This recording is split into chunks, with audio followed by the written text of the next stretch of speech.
So I was able to read 14 books in the month of September, and in today's video, I want to tell you which ones of those are definitely worth your time and which one of them you should just skip. Let's get into it. The categories that I chose for this month are going to be starting from the bottom. We have ouch, wow, and boing. And obviously that's because wow is right in between ouch and boing. If you don't get that reference, it's probably because you're not as old as I am. But if you do, leave me a thumbs up and subscribe because you belong here. You're my people.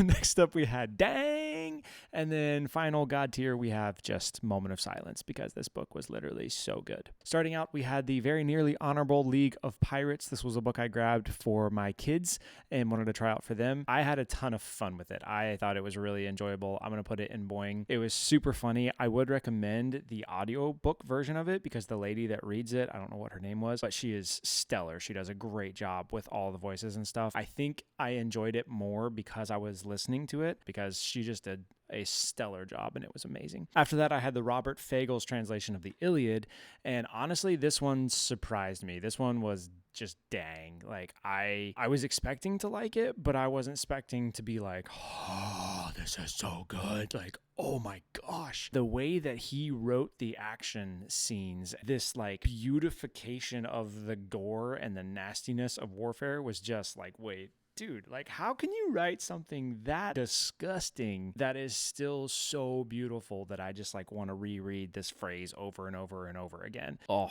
yeah, dude. Yeah, that one was great. Next up, we had The Wager. I made a full video about this one. I actually made 2 different videos referencing this one, so I won't say a whole lot about it here other than the story was really interesting, but I did not like the underlying attitude that it felt like the author had. I'll leave it at that. You can watch this video if you want to know more about that. After that, we had the Inheritance Games, the first book of the Inheritance Games cycle. I'm going to rate all 3 of these books separately, even though I have an overall rating for the series. This one, I think I technically did like 2 stars on Goodreads. I would probably say it was like boing. I was like, okay, maybe like it could go, like I'll read the next one. It could go somewhere. We'll see. And then it fell apart from there. After that, we had The Creative Act by Rick Rubin. I freaking loved this book. The one thing that I will say about this is that everything that Rick shares makes sense to me now after having done a lot of creative things throughout my life. But if I think about having engaged with this book multiple years ago before I'd really done a lot of creative things, I think I would have been very frustrated and very just like, dude, that's not super helpful. You're just like, oh, there's no rules except for these rules, but these aren't rules. These are just kind of like whatevs. It just kind of happens. And pretty much you just have to sit down and show up and then see what happens. And if it's great, great. And if it's not, great, and just come again the next day. There was some reviews that I read of people being very frustrated with it, and I think it's mostly from that of just it feels very, very accurate to me as to what the creative life is actually like and what getting creative output actually entails. But if you're new to that, I don't think it's going to hit nearly as hard as it will if you are just very well experienced with doing the work of putting out a lot of creative things. So I loved it. That one was definitely in dang for me. Next up, we had Retaliation Mountain. I also did a full video about this one. This one was definitely in boing for me. It was really solid. I liked it. It was a lot of fun. I would recommend it to a certain group of people. Go watch this video somewhere around here and you can get all my thoughts on that one. After that, I had All the Knowledge in the World. I also made a video referencing this one and talked a lot more about what I didn't like about it, but it was very intriguing because it's a history of the encyclopedia, which just the concept of the encyclopedia to me of like trying to codify before the internet, trying to codify all of the knowledge of humankind inside a set of books is just like a fascinating thing to me. It's just like, oh, that's it's just cool. Like it's just cool to me. So it was a fascinating story, but again, the underlying attitude that it felt like the author took towards it just didn't really sit very well with me. So at the end of the day, that one sat somewhere in between wow and boing. I don't know what that one is, so we'll just say it was probably wow. I really wanted to love it, so I'm gonna be a little bit harsher on it. Next up, I had Sackett's Land. I'm rereading the whole Sackett series by Louis L'Amour. I read these when I was a kid, and they are a story of a pioneer family that comes to America from England, and so it starts out in England with the original Sackett and then carries on from there, and it's just this whole family history all through the settling of America and the settling of the West, and it's a great series. I love them. this one, just getting back into Sackett's just made me so happy. It was great. Next up, I had Elon Musk, the biography by Walter Isaacson. I also did a full video about this one. You can check that one out here. This was super fascinating, but ultimately I felt like it was pretty uninspiring just because he is so unique, and the things that have made him successful are not really replicatable things in my life. That's kind of big picture on that one, but definitely check out that video if you want some more of my thoughts on that one in particular. Next, we had the second Inheritance Games. This one landed very solidly in WoW and was just kind of like, well, I'm only finishing this series because I want to make a video about it. So that's all I'm going to say about that. And then we get to 21 Servants of Sovereign Joy. This is a book by John Piper. Moment of silence.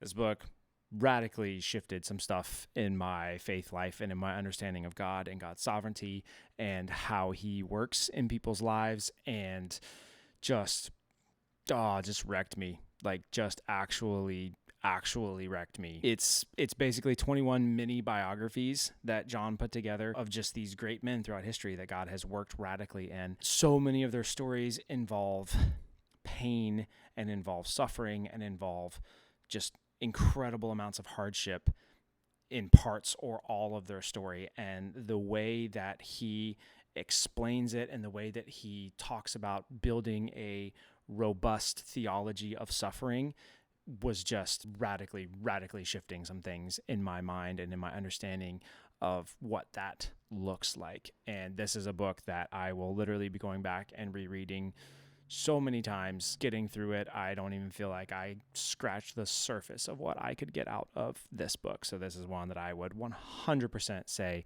if it interests you at all, you should buy your own copy of it and read it, because you will not be disappointed. And I don't think you can possibly come away from that book without being changed. So that one, just best of the best. After that, I had Bill O'Reilly's Killing Crazy Horse. This one I'm going to put in dang, because I really enjoyed this one too. There's a video that I did about how to properly write a history book, and I feel like this book was a great example of that versus The Wager and the All the Knowledge in the World books. Overall, my opinion was just that those books were written from a very judgmental place of looking back at history and trying to judge everyone and being like, oh, look at us, we're so good.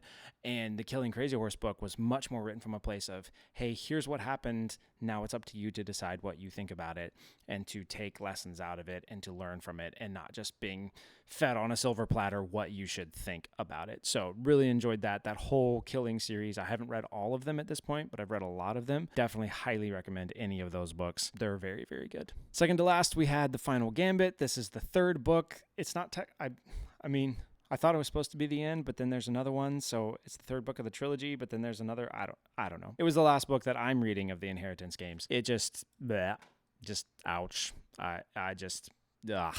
You can watch this whole video up here and get all of my thoughts on it. The one thing that I will add in this video is that by the time we get to the third book, in books that are rated for 12 years old and up, the main characters are already having sex and sleeping together, and there's all these themes that are just highly inappropriate for 12 years old and up. And by the time we got to the third book, I was just done. Nope, don't like it. So that was that. And then finally, the last book that I was able to finish is called Once Upon a Prime. This was a book about the interplay between mathematics and literature. I really wanted to love and be fascinated the whole time, and there were definitely certain chapters that I was, but overall, some of it was just a little too, I guess, heady for me. I don't know. Like, the connections were cool and stuff, but it just didn't quite do what I wanted it to do for me. I really just wanted to come away from it just blown away of like, oh my gosh. And overall came away from it like, yeah, it was interesting. And if you're a math nerd, and especially if you're a math nerd and a literature nerd, like, you'll freaking be in heaven. But if you're just a normal person, unless you're just like, I really want to check it out, yeah, I wouldn't really bother with that one. There you have it. That's everything I was able to finish. I'm going to put links to all my favorite ones in the description. These are affiliate links. So if you go and purchase these books through Amazon, they actually help support the channel, help me continue to make videos like this for you guys. So I would greatly appreciate it if you are interested in getting any of them, if you do it through there. And let's be real, if you've watched this long in the video, you like the video, so make sure you leave a thumbs up. And if you aren't already subscribed, if you would subscribe for me, that would be amazing. It helps so much with the algorithm and all the magic